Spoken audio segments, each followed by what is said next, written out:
friends, and welcome back to my channel. I'm so happy you're here today because I will be fulfilling all of your summer horror book needs right now. I am going to be recommending a bunch of summer horror books and yeah, let's get right into it because it's kind of a lot. I didn't realize there were so many and usually I only think of slashers during summer for some reason, maybe because of like Friday the 13th and stuff like taking place at a summer camp or like a lot of like schools just getting out or something. I don't know. But getting right into it, of course I have to talk about The Elementals by Michael McDowell, and also Cold Moon Over Babylon takes place during summer, and both of these are supernatural horror books, and I feel like The Elementals is purely just supernatural, and a lot of it takes place in the middle of the day, and it's really creepy.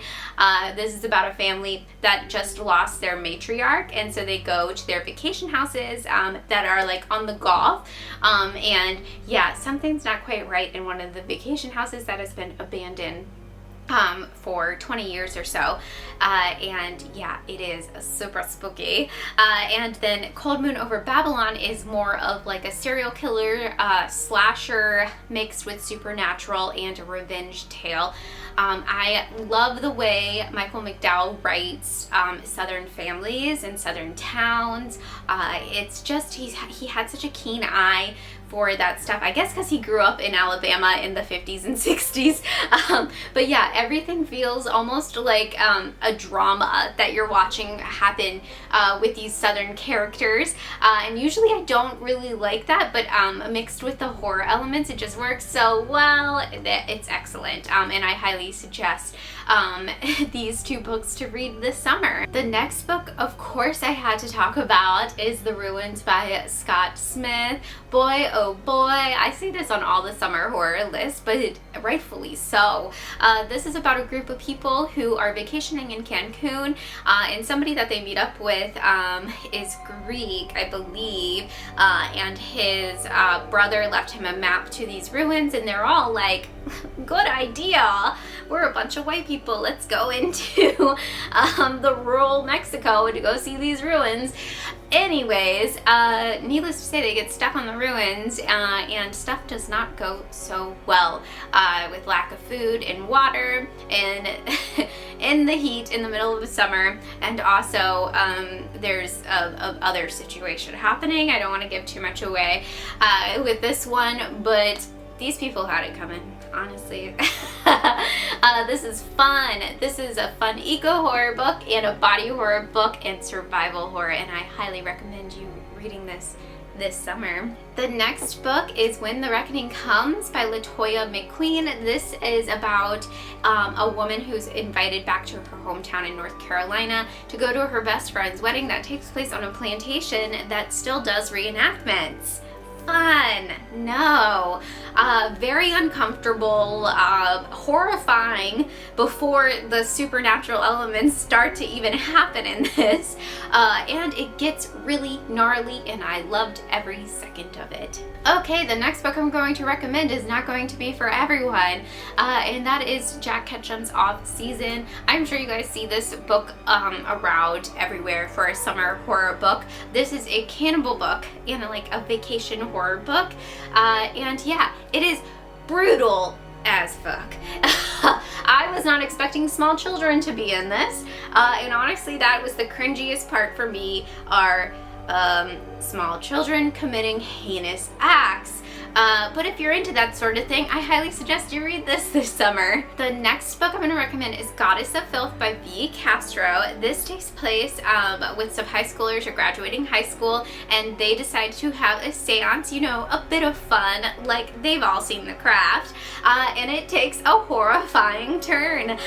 This is like a possession story meets The Craft, meets The Heathers. I know a lot of movies in there, but honestly the ending of this mwah, mwah. The imagery, I loved it, and the dialogue is super funny, and this is just a fun little novella, beginning of summer fun here. Yeah, start your summer off with Goddess of Filth. The next book I actually talked about in my April wrap-up, I believe. I read this for Spring Flingoween, so I read it pretty recently, and Ghoul by Brian Keene.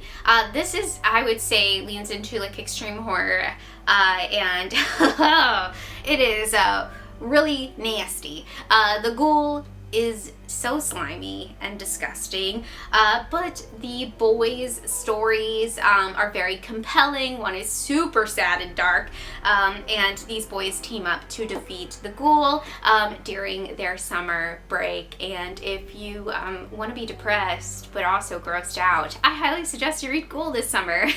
The next book is Paradise Club by Tim Meyer. I was honestly like, didn't have high hopes for this book when I went into it. It's a slasher book about these people that win a contest to come stay on an island for, I think, a week or 2 weeks, but you can't bring your cell phone. A red flag, right? And basically they were all kind of lured there to be slaughtered by known serial killers, or yeah, brutal killers, and yeah, it's a lot of fun. This changes POVs constantly, but I loved that aspect of it. It felt very cinematic, and then the ending is what made it 5 stars for me. It is quite genre bending, and I highly suggest you pick up this one by the pool. The last book I'm going to talk about is like, of course I had to freaking talk about it, and that is The Drowning by Mira Grant, and I have it way over here. Let me grab it. This is a mermaid book, oh yeah, killer mermaids. Do I need to say any more? I will say that it's a little thick, so it might take you all summer to read it. But I highly suggest it. It's fun. It kind of makes fun of like reality TV as well, or like those Discovery shows. There's a bit of that fun happening in it. I will say the relationships in it and some of the people, you're like, okay, when is this person gonna get eaten by the mermaid? Can that happen now? Well, it was for me. I had a lot of fun with this one, so I highly suggest it if you're into killer mermaids, checking this one out. And an honorable mention, booktube staple, shall I say, is The Troop by Nick Cutter. This is the ultimate summer horrifying body horror told like Carrie by Stephen King. The Troop. Magnificent. I think I read this in one day in summer, and yeah, I really liked it, and highly suggest if you're into that sort of thing. Okay friends, so those are some summer horror book recommendations. Let me know in the comments down below, have you read any of these books? Are you excited to read any of these books? And you guys have a great day. Bye!